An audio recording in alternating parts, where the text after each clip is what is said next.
গিয়েছে সে তোমার জন্য ছিল না, যে তোমার জন্য আছে তাকে কেউ কেড়ে নেওয়ার সুযোগই কখনো খুঁজে পাবে না। গেছে তো কি হয়েছে, ও তোমার যোগ্যই তো ছিল না। মনে রাখবা, বেঈমান কখনো কারো ভালোবাসা পাওয়ার যোগ্যতা রাখে না। বেঈমান শুধু ঘৃণা পাওয়ার যোগ্যতা রাখে।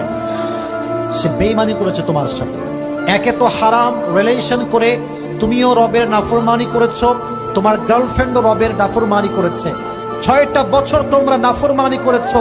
তুমি শুকর আদায় করো, সে তোমাকে ধোঁকা দিয়েছে, কারণ তার ধোঁকাটা তুমি বুঝতে পেরেছো দুনিয়ার সব মানুষ স্বার্থে দ্বারা ভরপুর হয়ে গিয়েছে, সব স্বার্থপর হয়ে গিয়েছে আজকাল। 1 নাম্বার, সেই মেয়েটা তোমার জন্য কখনো ছিল, আর যে তোমার জন্য আছে তাকে কখনো আটকায় রাখতে পারবে? 1 নাম্বার। 2 নাম্বার সাজেশন আমার প্রজেক্ট যুবক, তোমাকে আমি পরামর্শ দিব একটা, এটা হচ্ছে খুব ইফেক্টিভ। তুমি যখন ঘুমাতে যাওয়া, এটা ওর একার সমস্যা না, এখানে অনেক যুবক আছে এদের সমস্যা আছে। অনেক যুবকই ছ্যাঁকা খেয়ে বেকা হয়ে গিয়েছে। তুমি যখন ঘুমাতে যাবা, এদিকে তাকান, এদিকে তাকান, কোরআনটা পড়তে পড়তে ঘুমাবেন। যখন বেশি কষ্ট লাগবে কোরআনটা বুকের সঙ্গে জড়িয়ে ধরবেন।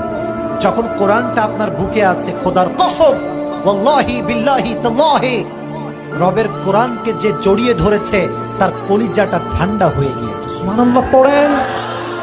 কলিজা ঠান্ডা যদি করতে চাও, কোরআনটা বুকে জড়িয়ে রাখবা। আর 3 নাম্বার, একটা কথা তোমাকে বলতে চাই, একটা কিছু তো কি হয়েছে, বাংলাদেশে মেয়ের কোনো অভাব নাই।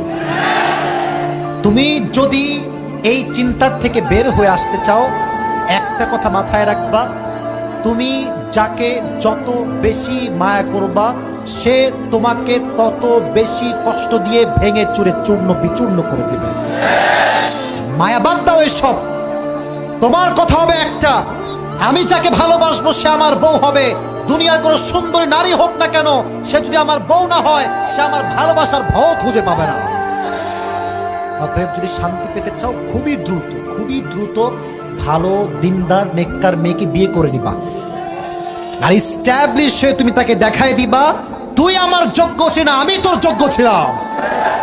আল্লাহ যুবকদেরকে বোঝার তৌফিক দান করুন, সকলে পড়া আমিন।